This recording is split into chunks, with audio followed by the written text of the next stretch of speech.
I've lived in the Midwest my whole life. I know how to drive in snow. I know you don't brake on ice, and I know you always keep a blanket in the trunk.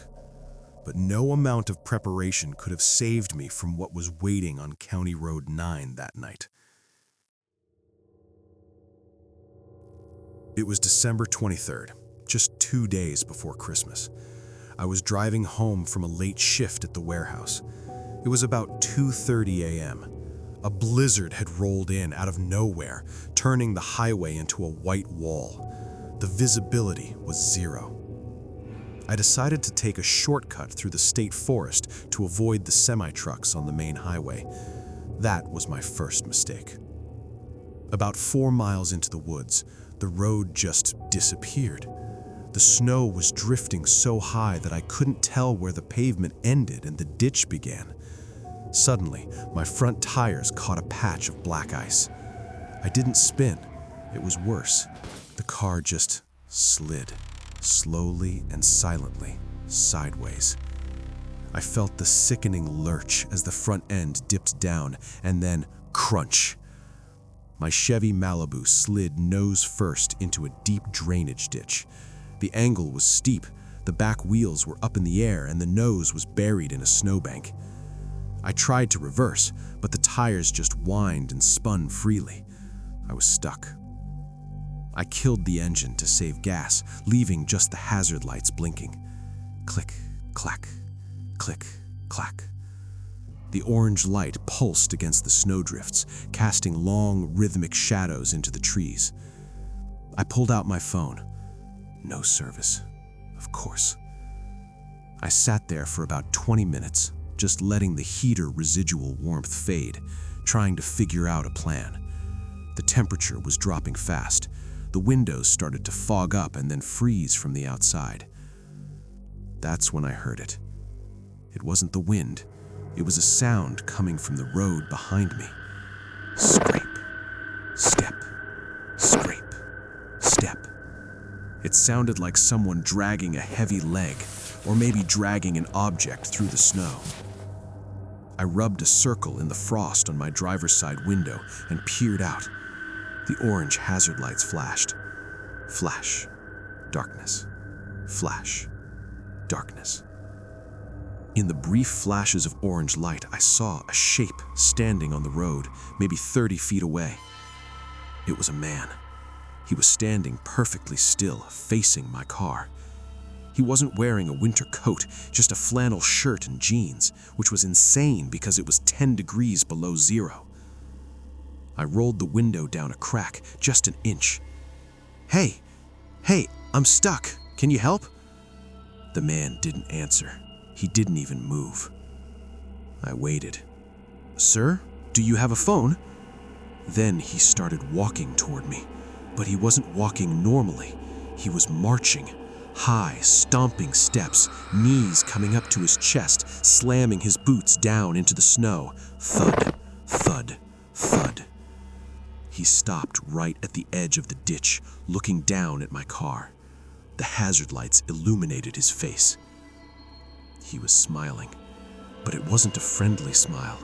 His mouth was open way too wide, like he was screaming silently. His eyes were wide and unblinking, staring right at me.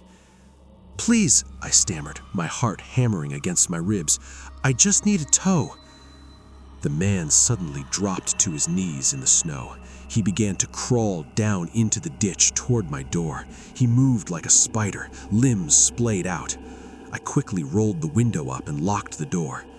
He reached the car and pressed his face against the glass. I recoiled, scrambling into the passenger seat to get away from him.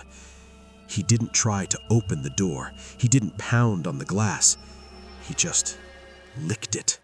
He dragged his tongue slowly across the window, leaving a thick streak of saliva on the glass right where my face had been.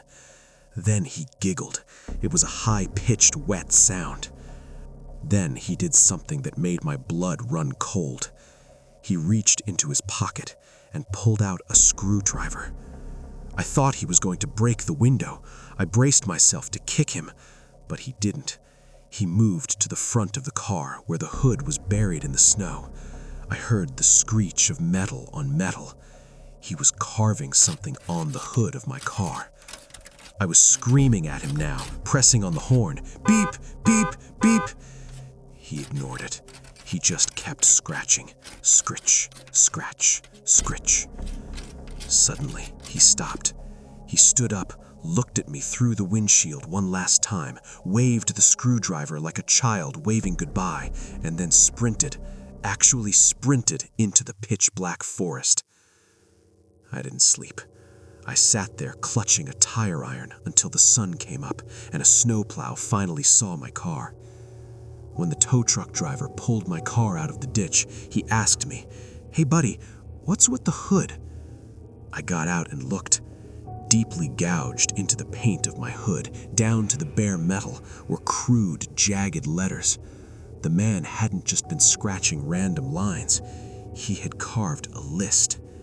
It was a list of dates: 12/23/18, 1/14/19, 11/2/20, and at the very bottom, fresh and bright metal, 12/23/21. Today's date. The tow truck driver went pale. He told me that 3 years ago, on this exact stretch of road, a family had broken down and frozen to death. Their bodies weren't found until spring.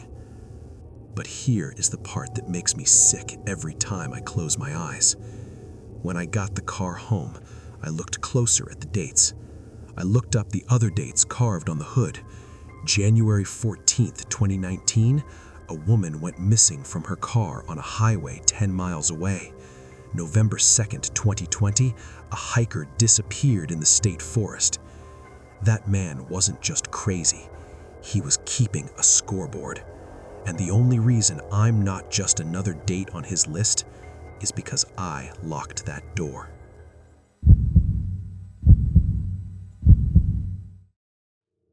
I live in a farmhouse about 5 miles outside of town. It's beautiful in the summer, but in the winter, it's an ocean of white. The nearest neighbor is a mile down the road. It was a Tuesday. I remember the day clearly because I had come home early from work with a migraine. I pulled into my driveway around 2 p.m. It was already snowing hard, the kind of heavy, wet snow that muffles every sound.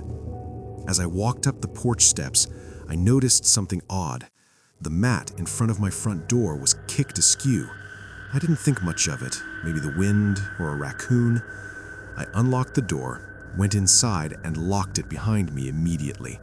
That's a habit I've always had. I took some painkillers and went straight upstairs to my bedroom to nap. I slept for maybe 3 hours. I woke up around 5:30 p.m. The headache was gone, but the sun had set. The house was pitch black. I lay in bed for a moment, just listening. You know how old houses settle? They creak and groan, but this was different. I heard a creak on the stairs, not a settling noise, a weight. I held my breath. Silence.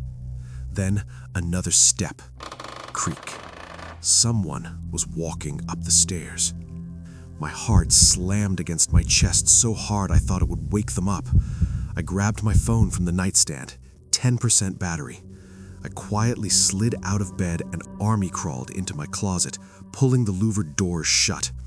I peered through the slats. My bedroom door was open a crack, just how I left it. I watched as a shadow fell across the hallway floor. A hand slowly pushed my bedroom door open.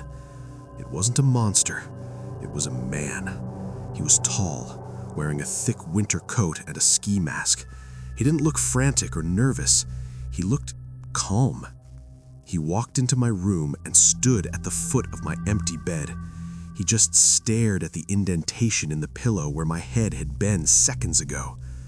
Then he did something that made me nauseous. He didn't search the room. He didn't check the closet. He slowly sat down on the edge of my bed, took a deep breath, and waited. He was waiting for me to come back from the bathroom. He thought I was just in the hall. I was trapped in the closet, 5 feet away from him. I dialed 911, pressing the volume button down frantically to ensure the dispatcher's voice wouldn't be heard. I whispered, "Intruder, send help," and left the line open. I watched him for 20 minutes. He didn't move. He just sat there in the dark, playing with a long, serrated hunting knife, tapping the flat side of the blade against his thigh. Tap, tap, tap. Suddenly, blue lights flashed against the bedroom ceiling. The police were coming up the driveway silently. The man stood up instantly. He walked to the window, looked out, and cursed. I expected him to run, but he didn't. He turned and looked directly at the closet door. He didn't open it. He just leaned in close, so close I could hear his wet breathing through the slats. He whispered 3 words, "Nice hiding spot." Then he turned, smashed the window with his elbow, and vaulted out onto the snowy porch roof. By the time the police kicked down the front door, he was gone. They found his tracks leading into the woods, but the falling snow filled them in within an hour. They never caught him. But that's not the ending. That's not the part that haunts me. While the police were taking my statement, one of the officers called me upstairs. He looked pale. "Lucas, come look at this." He pointed under my bed. I knelt.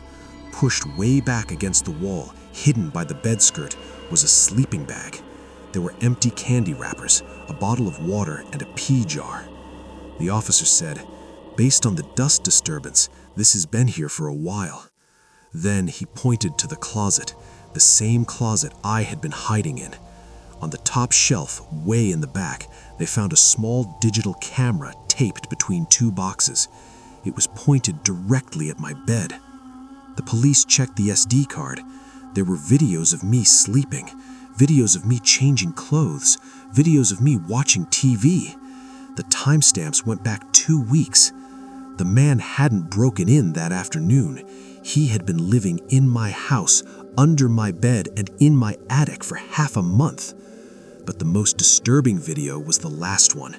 It was timestamped 2:15 p.m. that day, 15 minutes after I came home early. The video showed me walking into the bedroom and collapsing onto the bed to nap. Then the camera shakes. A hand comes into the frame and adjusts the lens to get a better angle of my face. The man was in the closet with me when I first came in. He filmed me falling asleep. And when I woke up and hid in the closet, I was hiding in the exact spot he had been watching me from for weeks. To this day, they haven't found him. But sometimes, when I'm trying to sleep in my new apartment, I hear a tap, tap, tap, and I wonder if he found a new place to hide.